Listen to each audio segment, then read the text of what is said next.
আমরা দেখি বিষ্ণু ইসা ইসলামের জীবনে বিপদ আপদ ছিল কিনা, উনি বিপদ আসলে কিভাবে ডিল করতেন, বিপদ আসলে কোন দোয়া পড়তে হয়, কিভাবে ফরিয়াদের হাত উত্তোলন করতে হয়, কিভাবে রবের দরবারে নতজানু হয়ে ফরিয়াদ করতে হয়, এটা জানার দরকার আছে না নাই? আসুন আমরা বিষ্ণুনবীর জীবনী থেকে দেখি বিপদ আসলে উনি কি করতেন। বিপদ আসলেই প্রথমে বিষ্ণুনবী সাল্লাল্লাহু আলাইহি ওয়াসাল্লাম একটা দোয়া পড়তেন। তিনি পড়তেন ইন্না লিল্লাহি ওয়া ইন্না ইলাইহি রাজিউন। নিশ্চয় আমরা আল্লাহর জন্য, নিশ্চয় আমরা কার দিকে ফিরবো ভাই? আবার কার দিকে ফিরবো? আওয়াজ করে বলুন তো, আমরা এসেছি কার কাছ থেকে, আবারও ফিরে যাব কার কাছে? এজন্য বিষ্ণুই পড়ছেন ইন্না লিল্লাহি ওয়া ইন্না ইলাইহি রাজিউন। নিশ্চয় আল্লাহর জন্য, ওই আল্লাহর দিকেই আমরা ফিরে যাব। তারপরে বিষ্ণুই পড়তেন আল্লাহুম্মা আজুরনি ফি মুসিবাতি ওয়াখলুফ লি খায়রাম মিনহা। একসাথে প্রথমে পড়তেন ইন্না লিল্লাহি ওয়া ইন্না ইলাইহি রাজিউন, তারপর পরই পড়তেন আল্লাহুম্মা আজুরনি ফি মুসিবাতি ওয়াখলুফ লি খায়রাম মিনহা, মানে আল্লাহ এই যে আমি বিপদে ধৈর্য ধারণ করলাম এটার সব তুমি আমারে দাও, আর যেটা হারালাম এর চেয়ে ভালো কিছু দিয়ে মেকআপ করে দিও, ভালো কিছু দিয়ে বদল করে দিও। সুবহানাল্লাহ পড়েন। তাহলে বিপদ আসলে আমরা কি পড়ব? তাহলে বিপদ এলে আমরা কি পড়ি? তাহলে বিপদ এলেই আমরা এখন থেকে ইন্না লিল্লাহ পড়ব, নাকি হাই হুতাশ করবেন? একদল আছে হাই হুতাশ করে, হায় আল্লাহ রে মোর কি হইল রে, মই কি হরমু রে, মই কমবে যামু রে, এরকম বিলাপ করতে নিষেধ করেছেন বিশ্বনবী। কি করব, কই যাব, কি হবে, হায় হায়, এরকম হাহুতাশ আছে না নাই? বিশ্বাসীরা হাহুতাশ করে না, তারা ইন্না লিল্লাহ পড়ে। কি পড়ে মনে থাকবে? আমরা পড়ব ইন্না লিল্লাহি ওয়া ইন্না ইলাইহি রাজিউন। নিশ্চয়ই আমরা আল্লাহর জন্য, আমরা আল্লাহর দিকেই ফিরে যাব।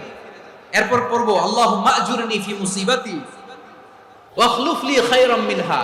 আল্লাহ আমি যে বিপদে ধৈর্য ধারণ করলাম এটার সওয়াব দিও, আর যা হারালাম তার চেয়ে ভালো কিছু দিয়ে বদল করে দিও। সুবহানাল্লাহ পড়েন। বিশ্ব নবীর হাদিস শুনলেন উম্মে সালামা রাদিয়াল্লাহু তাআলা আনহা।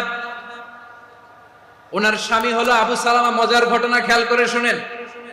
সাইয়্যিদাতুনা উম্মে সালামা রাদিয়াল্লাহু তাআলা আনহা, ওনার স্বামীর নাম আবু সালামা। শ্রেষ্ঠ দম্পতি, শ্রেষ্ঠ ফ্যামিলি।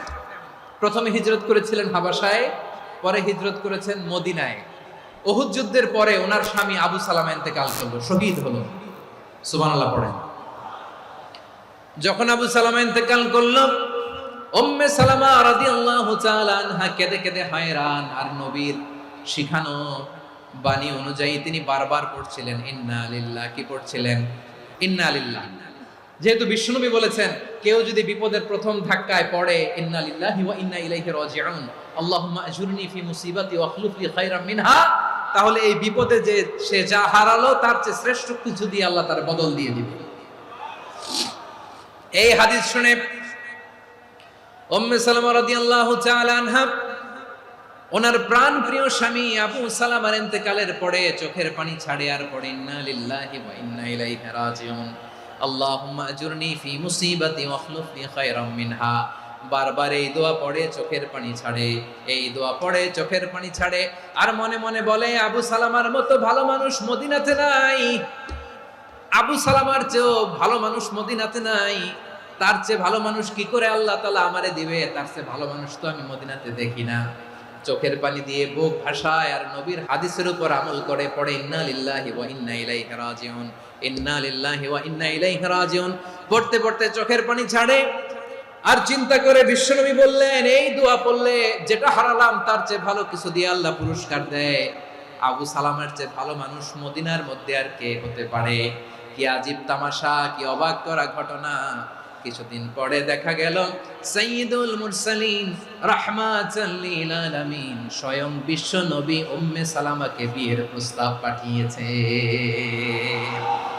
স্বয়ং বিশ্ব নবী উম্মে সালামা রাদিয়াল্লাহু তাআলা আনহাকে বিয়ের প্রস্তাব পাঠিয়েছেন। উনি রাজি হয়ে গেলেন, বিয়ে হয়ে গেল, উনি হয়ে গেলেন উম্মুল মুমিনিন, আমাদের মা, পুরো মুসলিম উম্মার মা। চিৎকার করে বলেন আল্লাহু আকবার। তাহলে আমার প্রাণপ্রিয় ভাইয়েরা, বিপদে পড়লে আমরা পড়বো ইন্না লিল্লাহি ওয়া ইন্না ইলাইহি রাজিউন। আল্লাহুম্মা আজুরনি ফি মুসিবাতি ওয়াখলুফ লি খায়রাম মিনহা। যারা যারা বিপদ আসলে এই দোয়াটা পড়বেন এখন থেকে আওয়াজ করে ইনশাআল্লাহ বলেন।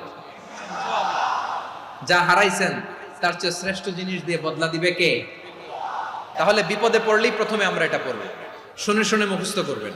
আমার মায়েরা, আমার বোনেরা, আপনাদের জন্য 3টি মাঠের অ্যারেঞ্জমেন্ট করা হয়েছে, আমি জানি। আপনারাও এই দোয়াগুলো পড়বেন, আপনার স্বামীকে শেখাবেন, সন্তানকে শেখাবেন, আপনার পুরো পরিবারটাকে জান্নাতের টুকরো বানিয়ে দিবে কে? তাহলে বিপদ আসলে প্রথমে কি পড়তে হবে এটা জেনে গেলাম।